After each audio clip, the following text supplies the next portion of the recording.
বলবেন সবাইকে। হ্যাঁ, ওরা এরকম গল্প তৈরি করছে যে ওরা হারলে নাকি লক্ষ্মী ভান্ডার বন্ধ হয়ে যাবে, সব সরকারি কোনো সরকারি টাকা কোনো কিছু বন্ধ হবে না, আরো ভালো করে হবে, আরো বেশি করে লোকে পাবে আমরা জিতলে। কোনো নিশ্চিন্ত থাকবেন, কোনো কিছু ভয় পাবেন না, সকাল সকাল গিয়ে সবাই মিলে ভোট দেবেন। হ্যাঁ, আমাদের সন্তুকি দায়িত্বে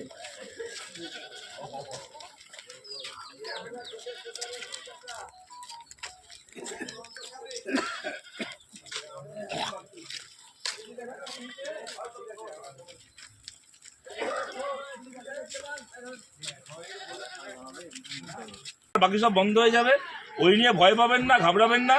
এগুলো সরকারের টাকা, এগুলো কোনো মুখ্যমন্ত্রীর পকেটের টাকা নয়। যেরকম সরকারের টাকা পাচ্ছেন সেরকম পাবেন, আমরা জিতলে আরো ভালো করে পাবেন।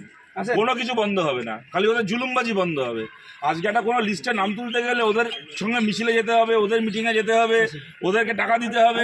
এই যে জুলুমবাজিটা বন্ধ হবে। সরকারের টাকা, এ কোনো দলের টাকা নয়, এটা কোনো মুখ্যমন্ত্রীর টাকা নয়, এটা সরকারের টাকা। সরকারের টাকা যেমন পাচ্ছেন তেমন পাবেন। আজকে সকালে আমার পাড়ায় গেছি, মেয়েরা বলছে যে কারেন্টের বিল যা আসছে তাতে আমরা লক্ষ্মী ভান্ডার নিয়ে কি করবো। লবণ থেকে শুরু করে সমস্ত জিনিসের দাম বেড়ে গেছে।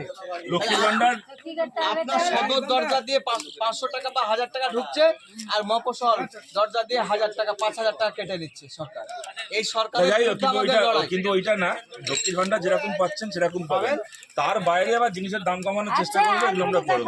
আগে যে 500 টাকা লক্ষ্মী ভান্ডার দেন আমরা খেতে পাইনি, কন্ট্রোলের রেশন দেন আমরা খেতে পাইনি। এটাই হ্যাঁ, এখনো লক্ষ্মী ভান্ডার দিবে না, কন্ট্রোলের রেশন দিবে না, আমরা এখনো খেতে পাবো বাস। কিন্তু আবার এটাও বলছি, আমরা জিতলে কারো ক্ষমতা হবে না ওটাকে না দেওয়ার, এটাও বলছি। প্রকল্প আসবে, আমরা যতক্ষণ পেট খাটবে চাল কিনবো, ভাত খাবো না, পেট খেলে চাল কিনবো, ভাতও পাবো না। ঠিক ঠিক। 18 বার দিবে না, কেউ দিবে না। আর আমার স্ত্রী মেম্বার, হ্যালো, আমি তো প্রতিদিন বিডিও অফিস যাই আর ঘুরে আসি। সবাইকে বলবেন, ওরা এই যে ভয় দেখাচ্ছে, যা টাকা পাচ্ছেন সরকারি টাকা, এগুলো সরকারের টাকা, মানুষের টাকা, এগুলো কোনো মুখ্যমন্ত্রীর টাকা নয়। না কিন্তু পাবেন, না পাইলে ভালো কি। না না, আপনার টাকা আপনি পাইছেন, পাইতে হবে। কে বন্ধ করবে, কার ক্ষমতা আছে? ওই চোরগুলোর পয়সা খাওয়া বন্ধ হবে। মানুষ, সাধারণ মানুষ যা পয়সা পাচ্ছে 100 বার পাবে, আরো বেশি করে পাবে। ওই চোরেদের পয়সা খাওয়া বন্ধ করতে হবে, তার জন্য পাশে থাকবেন। বাড়ি পারো না, ঘর পারো না, দেয়ার পারো না, 500 টাকাতে কি আছে আমার? ঠিক। আজকে বন্ধ করে দেখ, 500 টাকা নিয়ে এখন যতক্ষণ আমার সাদরে কলকাতা যাবে খাইতে না, ততক্ষণ আমার কংগ্রেস ভোট দিতে তো পুরে না না, বাঁচবেন, অনেকদিন বাঁচবেন। বিধানসভায় প্রার্থী, লোকসভায় মোহাম্মদ সেলিম। একটা বুথও দখল হবে না, কোনো ক্ষমতা হবে না, যাকে ইচ্ছে ভোট দেবেন, কিন্তু নিজের ভোট নিজে সকালবেলা গিয়ে দিতে হবে। খালি বুথে গিয়ে ভোটটা দেবেন, বাকি আমাদের লোকজন থাকবে।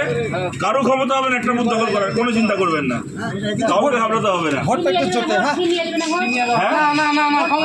কার ক্ষমতা দেখবো, কে চেনায়? আমরা থাকবো, আমরা আছি, কারো ক্ষমতা হবে না ভোট চেনায়।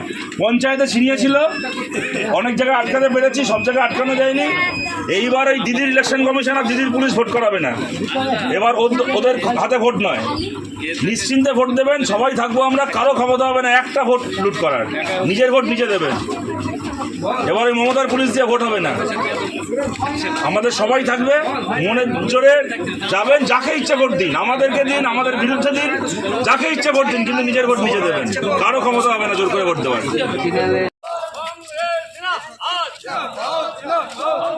বিধানসভা কেন্দ্রে আঞ্জু বেগমকে হাত চিহ্নে ভোট দিন।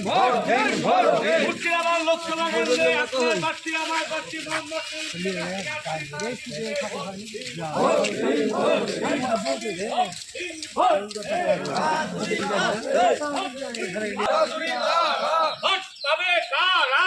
চিহ্ন ছাড়া আবার এক আওয়াজ আঞ্জু বেগম দিচ্ছে। মা বোনেদের এক আওয়াজ একসাথে যাবেন, ভোট দিতে হবে, একটা হাতে একটা কাজ করতে হবে। আসন্ন লোকসভা নির্বাচনে রাজ্যের প্রতিটি প্রান্তে বামফ্রন্ট প্রার্থীদের জয়ী করুন।